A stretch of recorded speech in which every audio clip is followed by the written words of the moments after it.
La relance du projet européen, rendue possible par l'évolution de la coalition allemande et la volonté d'Emmanuel Macron de mettre l'Europe au cœur d'une discussion française, crée de nouvelles opportunités et c'est aux économistes non pas à se substituer aux enjeux politiques, mais c'est d'éclairer les grandes options. Le texte des 14 économistes, 7 Allemands, 7 Français, est une base de départ et de discussion. Le traité de Maastricht, le pacte de stabilité qui contraint le déficit public avec une règle de 3%, plus des raffinements avec l'effort structurel de 0,5%, ça ne marche pas. Il faut sortir de ce cadre-là pour penser la coordination budgétaire. Il y a une proposition qui est faite en règle de dépenses qu'il faut analyser dans les détails, mais qui peut être un substitut acceptable, et c'est important, même à nos amis allemands qui ont une approche beaucoup plus centrée sur les règles, et aux pays nordiques, peut-être la Finlande, qui sont très durs aussi, qui ne sont pas du tout la même position que l'approche française. Donc ça peut être un point de compromis, on peut avancer sur ce sujet-là. Plus important encore que les règles, et c'est un point qui est abordé, mais peut-être pas suffisamment dans le débat européen, c'est la question des institutions. Qui va décider?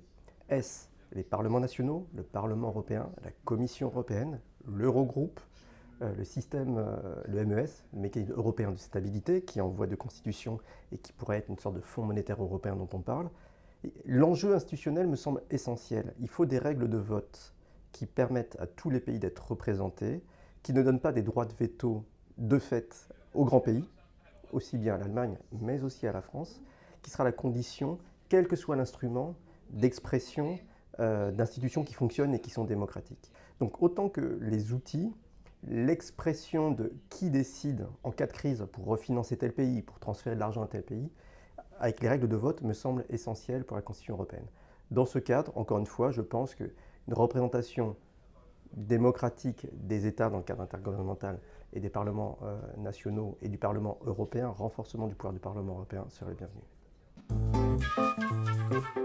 La zone euro a été construite sur l'idée que les règles étaient au fond ce qui assurait la cohérence entre les politiques nationales et les principes généraux. Et ce qu'on a vu toutes ces dernières années, c'est que les règles étaient de moins en moins crédibles, de moins en moins applicables, de moins en moins légitimes, notamment les règles budgétaires qui sont devenues extrêmement complexes. Il y a des gens qui pensent que le principe c'est qu'il faut revenir aux règles. Nous pensons que revenir sur ces règles très, très complexes, ou bien des règles très simples, mais qui du coup ont de mauvaises propriétés économiques, ce n'est pas la voie à suivre.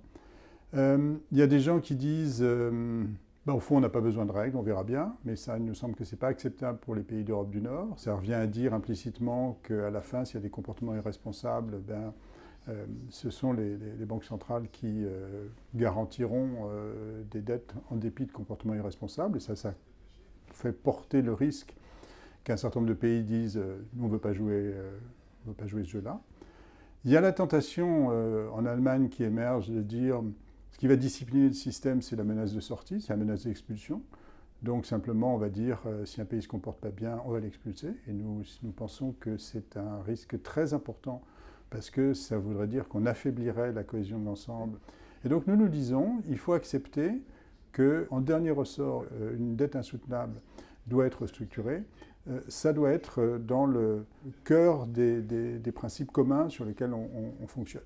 Et qu'au fond, c'est ça qui va assurer une stabilité de l'ensemble et qui permettra en même temps à la Banque centrale européenne de dire « moi, je ne couvre pas le risque correspondant à des politiques irresponsables. En revanche, je couvre intégralement le risque de spéculation à la sortie et de spéculation à la redénomination des dettes nationales dans une autre monnaie. » Et ça nous semble être un principe organisateur qui peut tenir. Il y a un certain nombre de propositions sur les règles budgétaires de la zone euro. Le point de départ, c'est que ça ne marche pas, c'est trop compliqué, c'est procyclique, c'est-à-dire que ça ne stabilise pas l'économie en temps de crise et ça ne permet pas de diminuer la dette. Par quoi on le remplace? Donc nous, on propose une règle, c'est-à-dire qu'on dit que les dépenses publiques ne doivent pas augmenter plus rapidement que le PIB à long terme et que ça doit prendre en compte aussi un objectif de réduction sur une période de moyen terme de 5 ans de la dette publique. Est-ce que c'est très démocratique? Est-ce que ce n'est pas les experts qui vont prendre la place du Parlement? Nous, on dit non. parce qu'on peut très bien avoir des dépenses publiques plus importantes ou moins importantes, en fonction du résultat des élections en particulier, mais il faut être cohérent, c'est-à-dire que si on veut 5 points de PIB de plus de dépenses publiques, alors il faut augmenter les impôts et les recettes fiscales de 5 points de PIB de manière permanente.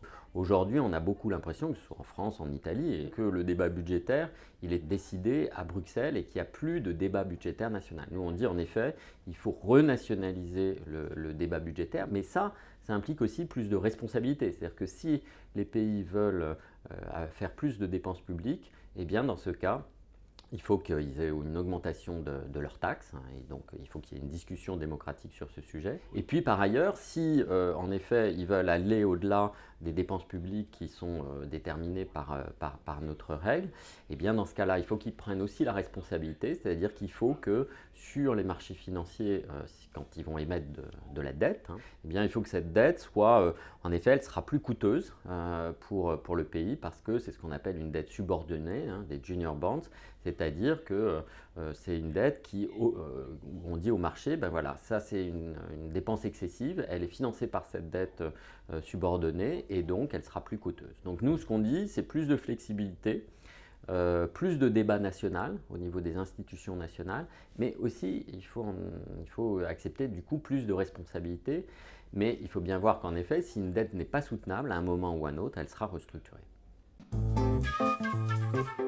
Un problème que nous avons aujourd'hui dans la zone euro est qu'il n'y a pas de véritables prêteurs en dernier ressort pour les États. Il y a le mécanisme européen de stabilité qui peut prêter en urgence contre un programme d'ajustement qui peut être très dur. Et potentiellement, il y a aussi un outil de la Banque centrale européenne, mais également qui est soumis à une conditionnalité.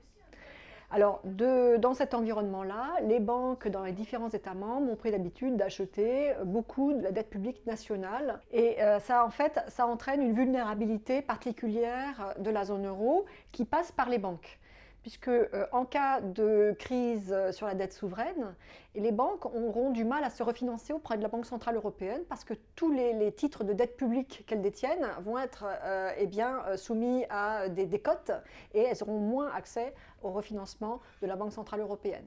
Et de l'autre côté de leurs passifs, vont subir une fuite des dépôts puisque les déposants sont libres de retirer leurs dépôts d'un pays pour les mettre dans un autre pays. Donc ce que nous proposons, en fait, c'est de consolider la zone euro de ce point de vue en demandant aux banques de diversifier leurs expositions souveraines de manière à ce que lorsqu'il y a une crise dans un État membre, ça ne remette pas en cause l'accès des banques de ce même État membre à la liquidité de la Banque centrale européenne et parallèlement consolider leurs passifs en introduisant une assurance des dépôts européenne qui garantisse complètement les déposants jusqu'à 100 000 € de dépôt.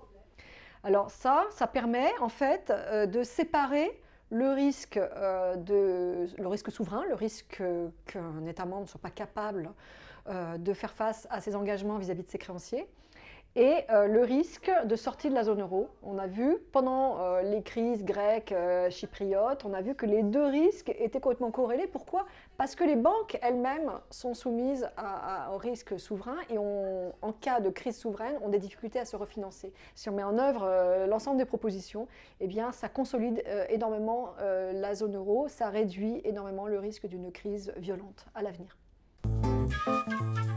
Sciences Po.